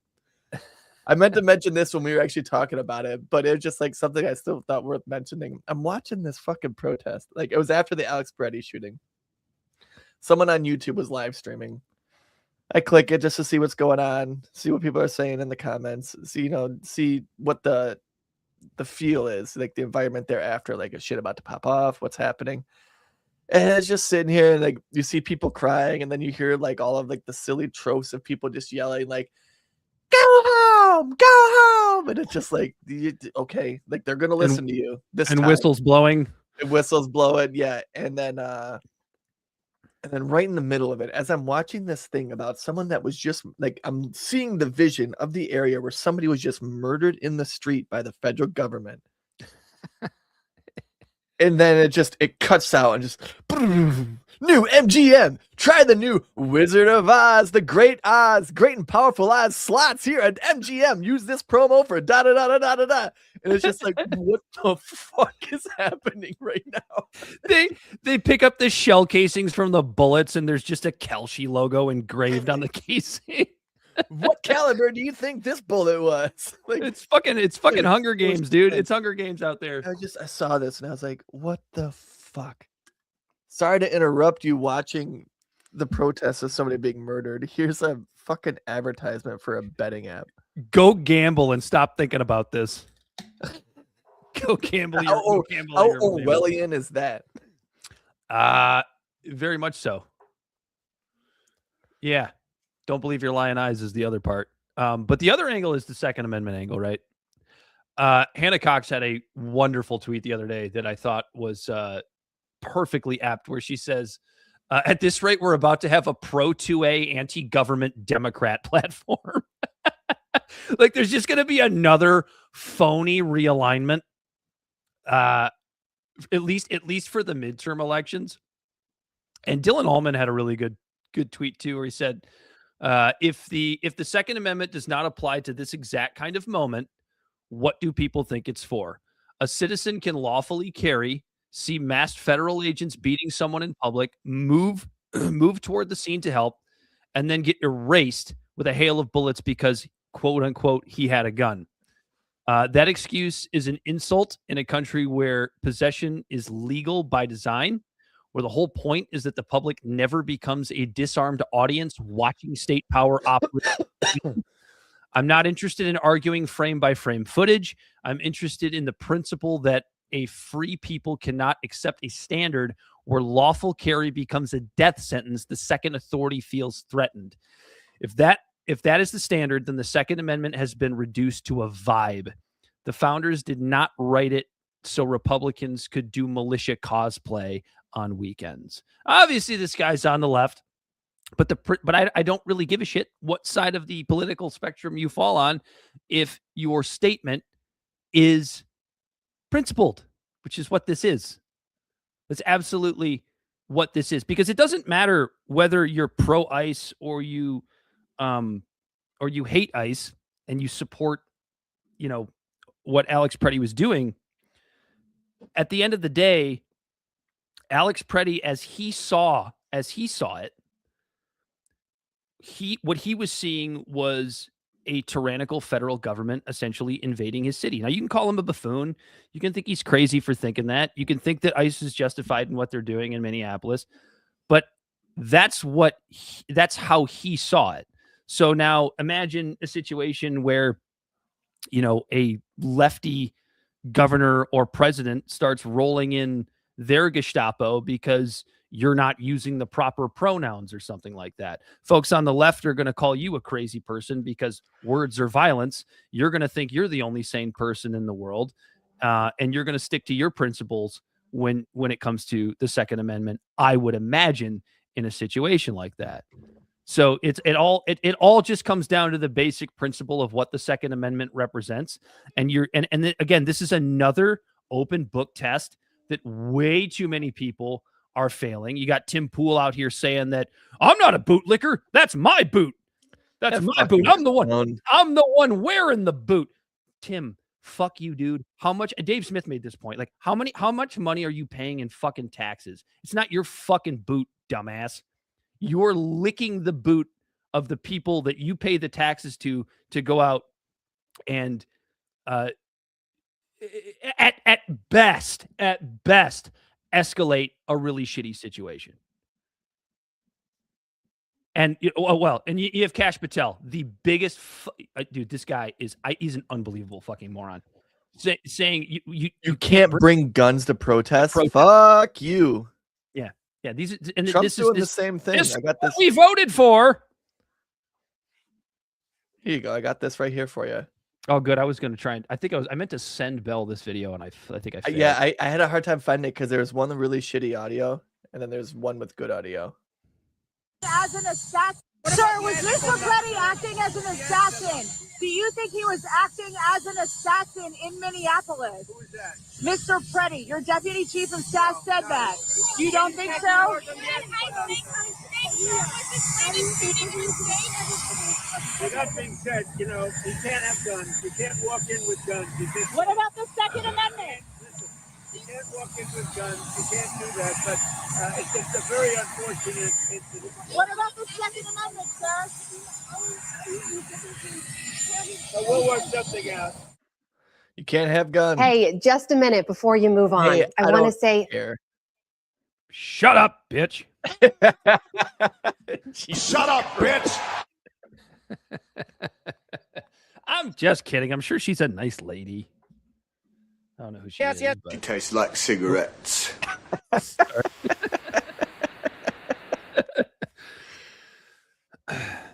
Second Amendment or no Second Amendment or no Second Amendment? What's Ted Nugent have to say about this? He's been awfully quiet. The NRA. Well, they're a bunch of clowns. That's just a grift. They don't care about your gun rights. Dude, I know, but it's crazy that even they came out. And let me see if I can find this tweet. Oh, I'm not gonna find it. See if you can find the tweet about this, Bell. The NRA even came out and said that what happened isn't right, and that people just owning guns isn't a death sentence, and this and that. And go outside, nerd. Get out. Go. I ain't got time to be distracted by your worthless chime-ins. Go on. Go on, get. But you know, it's Kash Patel coming out and saying this shit, and then Trump saying that shit. And this is actually something we've talked about on the show before. But do you remember the Brewing decision? The New York State Rifle and Pistol Association. Refresh my memory. So it was a landmark Second Amendment case that struck down the New York's restrictive concealed carry permit law, ruling it unconstitutional because it required a proper cause for licensing. The 6-3 ruling, authored by Justice Clarence Thomas, established a new legal test requiring gun regulations to be consistent with the nation's historical tradition of firearm regulation, effectively expanding the right to carry guns in public for self-defense. This was a Supreme Court case that goes right across the grain of Trump and Kash Patel's rhetoric. You know, and Bell threw in the NRA tweet into the private chat here. It says the NRA unequivocally believes that all law-abiding citizens have a right to keep and bear arms anywhere they have a legal right to be. When's the last time you heard the NRA even stick up for guns rights? Yeah, no shit. That's a they big don't care deal. about your gun rights. It's a huge group. They really don't. No, they sat quiet when Trump banned bump stocks. They sat quiet when Reagan was out there. Because it's funny, like they always say the Democrats are going to take your guns because they whine. Sorry, I should put that in quotations. They whine about kids getting killed, and they say we need to do something about this. And the Republicans and the NRA go, "You're infringing on my gun rights," but then they'll turn around and actually implement the gun restrictions like Trump did with bump stocks, which was like one of the biggest federally Second Amendment infringements in a very long time. You know, or Reagan when he was Reagan is the reason why I believe some of the restrictive gun laws, like either it was like long arm rifles or long barrel rifles or something like that in California because the Black Panthers were arming themselves. Was that the same time as the like regulations against sawed-off guns came in as well? I believe so. Was that around for a while, like sawed-off shotguns? Why you would ever want to saw your rifle or your barrel in half, I don't know, but it makes the spread quicker. Sure. Shotguns are different than rifles; they're not bored. So the barrel, like you make a blunderbuss. You know what I mean? Like the barrel, like a longer barrel shotgun. It's like that Lewis Black joke of it's just a spray of metal and shit. They do it. They cut the barrel off so they can conceal it. conceal it, Right. and it also I guess and it's the only way. in closer quarters, right? That too, like Yeah, you put it right around a corner Like, and keep the whole when you're in hallway. your house, if someone's coming in your house, you know, You got to like replace a lot of drywall after you do that. clunking around with a long rifle. Like if you stick your arm out all the way, like say that's your rifle, and you're in your house and someone's coming in, you're knocking lamps off tables, you're bumping into shit when you're just trying to maneuver when there's people versus something smaller. That's why pistols are like more close quarter. Yeah, but people like sawed-offs because you could aim for someone's kneecap and hit them in their forehead. Yeah. And replace a lot of drywall if you're in the hallway. Dude, I don't need that. The What I do splatter is you're gonna have to anyways. I'll tell you guys how to make a claymore later. I was about to say it on here, but I don't want to end up on the list. Reading the anarchist cookbook or something? No. Banned books. You got any TikToks for us, Corey? Yeah, I do actually. So this first one actually fits right into what we were just talking about with the Constitution, the Second Amendment. Hey, Bell, go ahead and pull up the Constitution Principles link.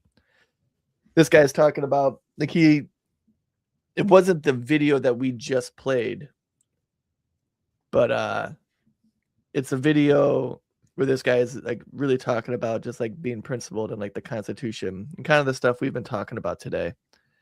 We have white privilege.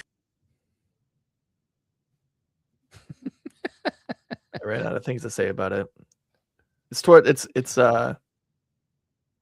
Bell's trying. He's digging. He's digging hard. He's sitting in front of that fire in Minneapolis right now, so it's getting tough for him to fire there. Arresting me for what? I'm not allowed to stand up for myself? I thought this was America. Huh? Isn't this America? I'm sorry. I thought this was America. That's the the might one. have been Don Lemon. That was Don Lemon audio right there. We pulled. We got it. We got it. He sounded wasted. Agree with the assessment from some of your own officials that Alex Preddy is a domestic terrorist or an assassin? Well, I haven't heard that, but Do you agree certainly he with shouldn't that, have been Mr. carrying a gun. But hey, look, bottom line, everybody in this room, we view that as a very unfortunate incident. Okay? Everyone, unless you're a stupid person, very, very unfortunate incident. I don't like that he had a gun. I don't like that he had 2 fully loaded magazines. That's a lot of bad stuff. Don't like that he had a gun. I don't like that he had 2 fully loaded magazines. That's a lot of bad stuff. Conducting a law enforcement operation that they are perfectly within their rights to conduct, and you have people trying to impede it. And then you've got somebody who is armed trying to impede it. And from what I have heard, and again, we need the investigation. You and I can only speculate so far. We're trying to disarm him, or that they saw the gun, and then we don't know if we had an accidental discharge, which is something that's kind of common with that make and model. We also don't know the specifications of his gun, because there's been reporting that it was fitted for all kinds of things aftermarket. So you've got agents there in a situation where they don't know what this individual is trying to do. See, I think some people actually have my point of contention confused on this. It's not whether I agree with the fact that Alex was there protesting, impeding whatever he was doing. I don't have to agree with that. Just like I didn't have to agree or disagree with Rittenhouse. I didn't have to agree or disagree with January 6th. Those are American people doing American things, right? My opinion doesn't matter. Those individuals don't need my approval to protest or speak up against the government or interfere with governmental operations. It ain't my business. When you start saying that the person is a domestic terrorist because they had a gun, when you start saying that the amount of ammunition and the magazines that they were carrying are only linked to people that are up to nefarious actions, I don't think Tommy Lauren actually knows a lot about these. And this is a modified 320. This is an X5 Legion.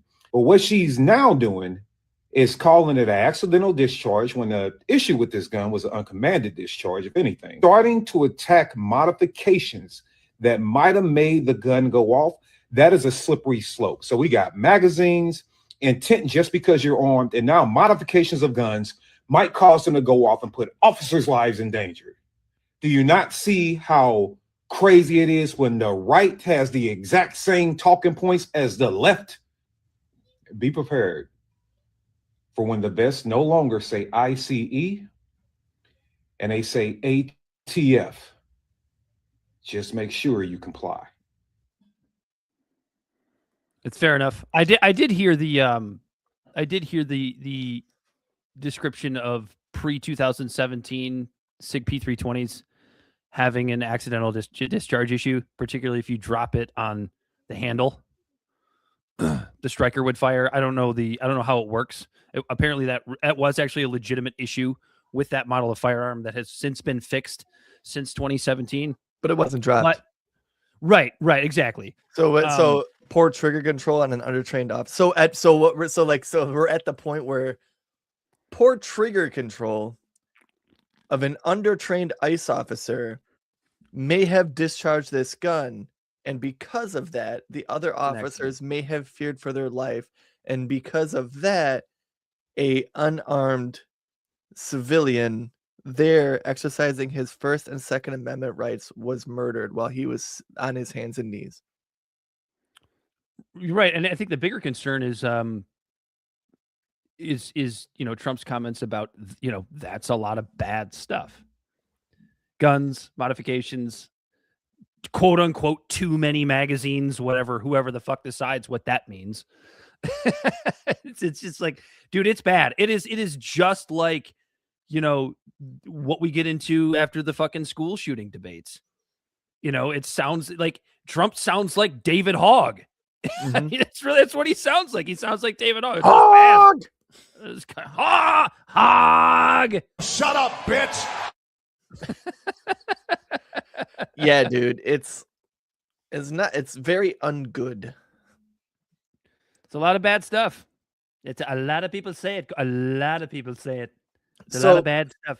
We were talking about earlier about the Epstein files and talking about how like it doesn't seem like there's anything like super damning in there, and it might just be a sphere of influence thing, like given like the benefit of a doubt, not necessarily the benefit of the doubt to these people. Like they're probably all fucking disgusting human beings, right? But talk about how like there's no kill shot like of a direct link between one or the other. So the quiet, but and here's like I think one of the reasons the quiet part was said out loud by the Department of Justice.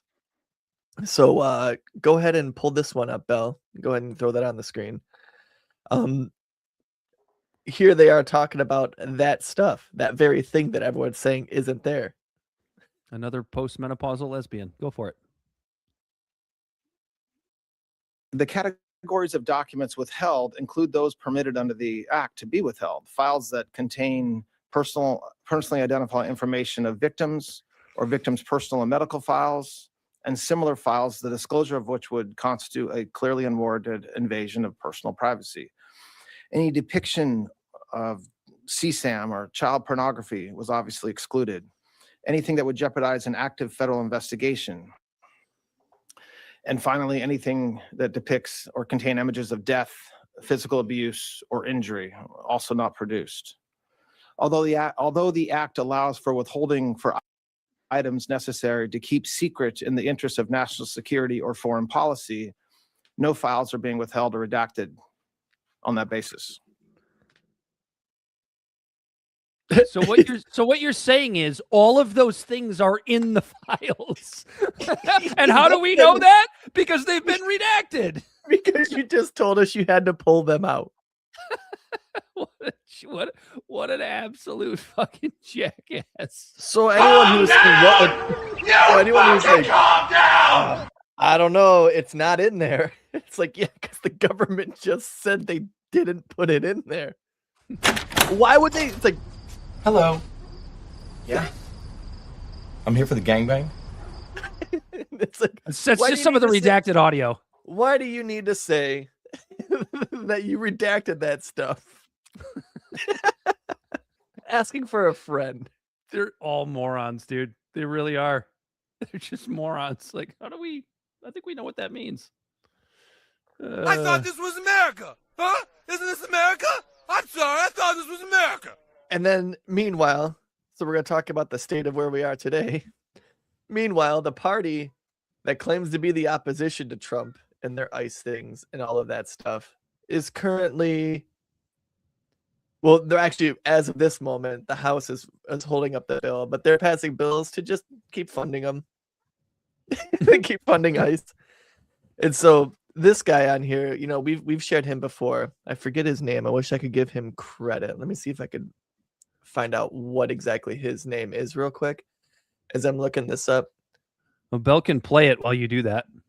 Yeah, Go ahead and roll it, Bell. Yeah, it's the Watchful Coyote. Go ahead and you go. play this one.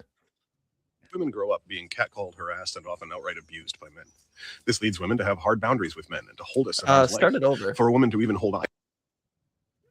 Let's talk about how what age women men are taught to see as. Whoa, that's not the one. Let's talk about how. So the role of the Democrats in the current system is to intentionally lose. I hope you'll let me explain, because as we navigate the tricky intersectional ethics of the upcoming 2024 election and beyond, it's important that we begin to understand this in our bones. 50 years ago, the U.S. had two political parties, Republicans and Democrats, and both had genuine public support, and both platforms held some public appeal. And then the right wing realized that there was unimaginable money to be made from corporate campaign funding. So they abandoned their entire platform and dedicated themselves completely to allowing the exploitation of the environment and the working class to give every single penny to the ultra-rich. Paid really well, but there was no way they were going to win elections with that as a platform, because it amounted to a giant middle finger to the working class and their voter base, so they needed to mobilize a new voter base. They looked at a few options and settled on evangelical fundamentalist Christians who were previously pretty apolitical. In order to buy their votes, the Republican Party turned on a dime in the 1980s and became rabidly pro-life. Before this, the Republicans were openly pro-choice because abortion is a personal right, and they were the party advocating personal rights. This marked the start of the modern culture wars, where the right invents boogeymen to terrify their base into ignoring the fact that their entire platform is basically steal all your money and give it to the rich, while destroying the environment we live in. The Democrats quickly followed suit, starting with Clinton. They also abandoned any actual representation of their base for corporate cash grabs, including massively lucrative arms deals and warmongering, in order to funnel billions through the Pentagon into their corporate funders' pockets. So the only two major political parties in the most powerful country in the history of the world both completely sold out to corporate interests some 30 to 40 years ago, which has led to an ever-widening gap between public opinion and legislation. For example, polling shows that some 70% of Americans have wanted some form of universal health care for decades, but it's barred from even being seriously discussed. Citizens of the U.S. are shockingly aligned on most major issues. We all want the rich to pay taxes, not to watch our neighbors and families die from easily preventable medical issues, living wages, fair elections, breathable air, and not bombing of babies. Corporations want the exact opposite, or more accurately, they want the record-breaking profits they can extract from the opposite. This creates a real quandary for both Republicans and Democrats alike. How do you continue to get votes while aggressively working against everything your voters want? You already know the answer. They stage a farce where they pretend to be bitter enemies, and like any abuser, they both claim that they are the only ones who can keep you safe from the other. The Republicans pretend that they are the only thing preventing straight white Christians from being hunted for sport by hordes of black and brown trans drug dealers screaming pronouns and making up new genders. The Democrats pretend that they are the only ones who can save you from the coal-guzzling fascists literally storming the Capitol. The fact that one boogeyman is totally fictional and the other is very real doesn't change their tactical exploitation and the presentation of themselves as your only hope at all. And they've gotten really good at this dance. They do a great job at it now. They look genuinely enraged at each other as they denounce the other side of the aisle, while all of them vote unanimously for the same tax cuts for the rich and bloated military budgets and genocides that line their funders' pockets. The Republicans have it easy. Their platform of culture war has no relationship to their corporate funders. So when they get into office, they can do most of what they say they will. They'll criminalize abortion, defund social services, cut taxes, but only on the rich, never for you, institute a brutal police state, terrorize immigrants and LGBTQ people. The Democrats have a real problem, though. Their nominal platform is at odds with their corporate sponsors. So they do the only logical thing from that position. They intentionally lose. Every time they make a catch, win an election, they intentionally fumble the ball. We're all so used to seeing this farcical dance that we can't even really register it anymore, but the Democrats have had the Senate, House, and presidency simultaneously multiple times in the last few decades. At any one of those times, they could have actually made change. They could have codified Roe versus Wade. They could have passed legislation eliminating all student debt. They could have cut military spending, taxed the rich, passed universal health care. They could have capped emissions and maintained a livable environment. Our country and world could be very, very different than it is. It really doesn't have to be like this. But if they did those things, they would then gain massive public support and actually run the country, but they would lose all their corporate funding. So that's not actually what they want. So they keep this incredibly fragile balance where, since the Clinton years, where the Democrats sold out, the balance. So the role of the Democrats in the current system is to intentionally lose. That's it. That was explained, because as we navigate the tricky. Womp, womp. But yeah, I think he's just nailing it. Like, that's no lies. No lies detected, other than the part where he was like, we all want to tax the rich when, some of us libertarians don't want anybody taxed. But, the point is still taken. Yeah. And then last but not least, we're going to play a little tidbit from a dear person that I believe that we both like and enjoy listening to, Tim Dillon. I thought you were going to say something about an actual deer. Nope, he makes this great Oompa Loompa parallel about the state of our economic systems. Sometimes all you need is Tim Dillon to explain things. Sometimes he's the only one who can make it make sense. He's great, right? So go ahead and play that. Had a community, they had a life, they had things going on. The Oompa Loompa could have it could have a wife, and then you could have Oompa Loompa children. Now we say to the Oompa Loompas, I hope you got your Bitcoin. Oh, are you invested in crypto? No. I'm trying to make the chocolate bar. Oh, we don't do that here anymore. Sorry, the factory's in China. Go work at Panera. So that's what America is. It's an Oompa Loompa at Panera who's pissed off, who's making your little, panini at Panera. They put it, you want to heat it up? You want to heat it up? You want to heat it up? They're not happy. They used to go to a factory and sing and make treats for the children. Now they're in a strip mall in a Panera waiting to get shot in the face by a psychopath. You want to heat it?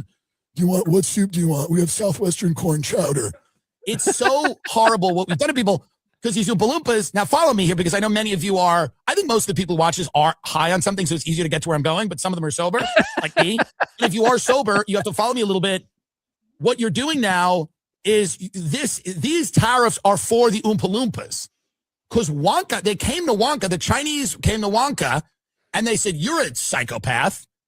You're going to keep paying these Oompa Loompas to make the chocolate for the children? And Wonka goes, well, I'm going to give the factory to Charlie because he's worthy of it, and he's going to keep everything going. Well, maybe Charlie goes, I looked at the books, we opened it up, and here's a reality. Even though Willy Wonka's a genius, he didn't know what he was doing with business. His factory's on the edge of bankruptcy. We need to cut costs.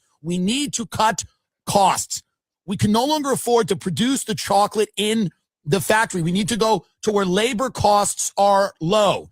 So we're moving the factory. We're moving it to China or we're moving it to Pakistan. So the factory goes goodbye-bye.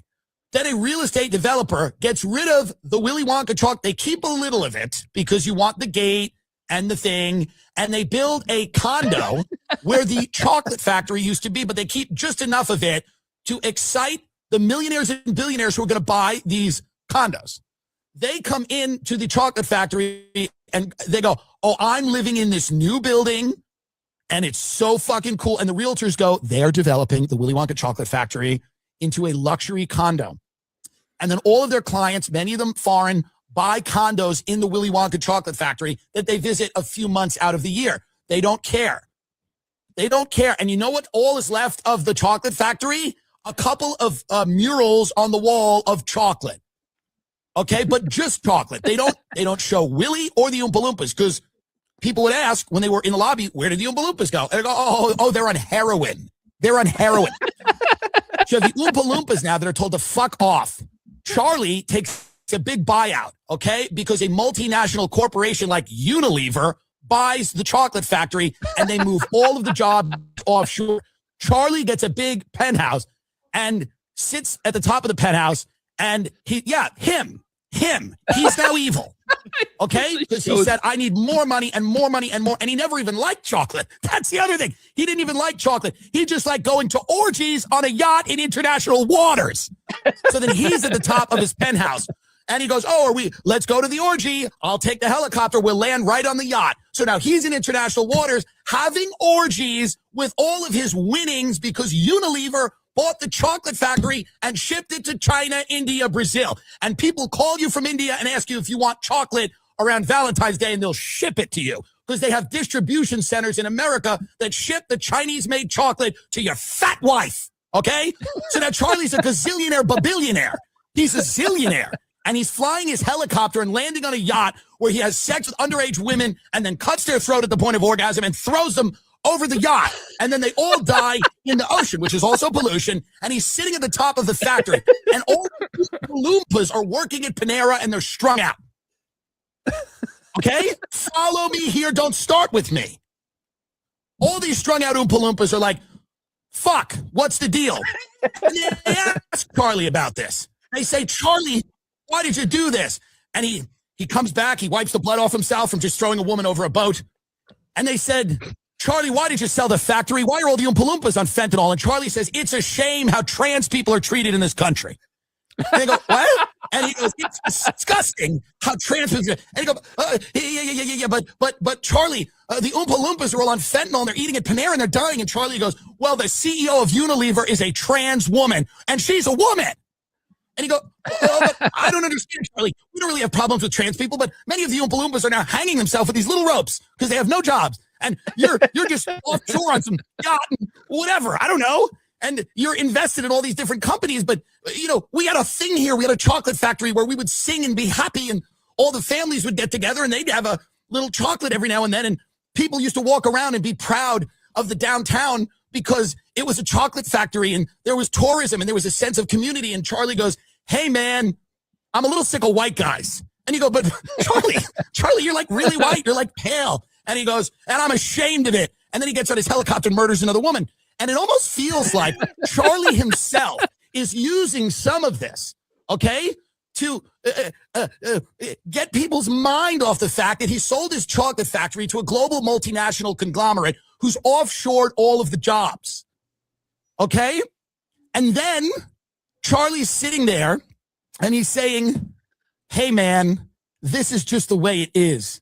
Those Oompa Loompas need to diversify their portfolios. And the Oompa Loompas like, wait, what? I'm covered in corn chowder at a Panera. I think people are trying to kill me. The lemonades caused 2 heart attacks this last month. And people go, yeah, man, but you're a fucking racist. And the Oompa Loompa goes, I'm not really a racist, but I just have, my life has been made horrible. I don't know how it happened, I'm a 3rd generation Oompa Loompa. I'm trained in the chocolate manufacturing. And people go, yeah, whatever, man. I don't know. You just seem like some kind of Nazi. And you go, I don't know about that. I don't get healthcare at this Panera. And my wife's sick. She has headaches. We don't know what they are, but they keep coming. And they go, hey, man, I just don't understand like why you have to keep harping on immigrants. And you go, I don't really care about immigrants. I just want some type of job.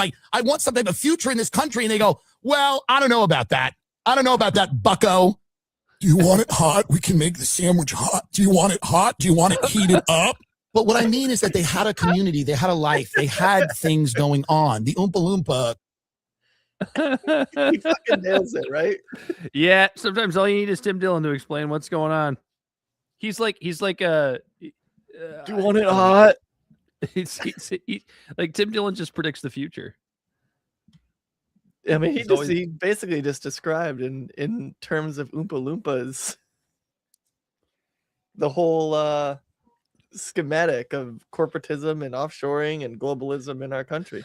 And then I guarantee you there is just a swath of socialists that looked at that and went, it said goddamn capitalism. You just described capitalism. Tim Dillon, even though none of that is capitalism. Right.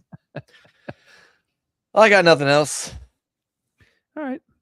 It's been a good Saturday morning. A little Saturday morning. Gonna go hang out with some family. Cool, man. Yeah, cool. Stay warm out there, boys. Just tell the people where they can find us. I can do that.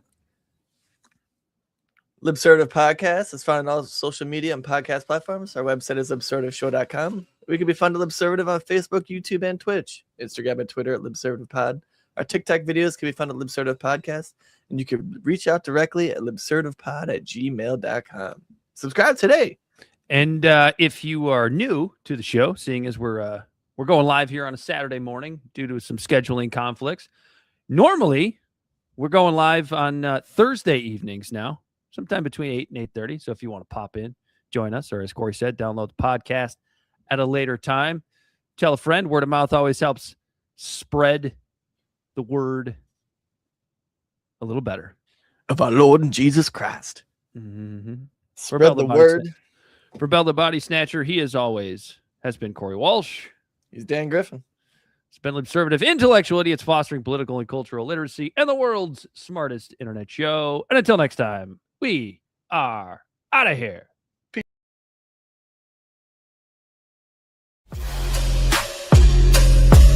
The great fundamental issue now before our people.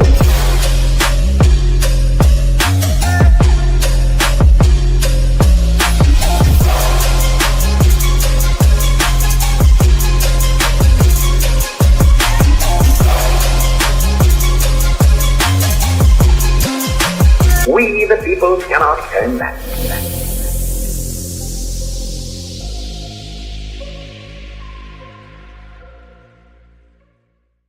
Somebody must lead, or else the fight would not be made at all.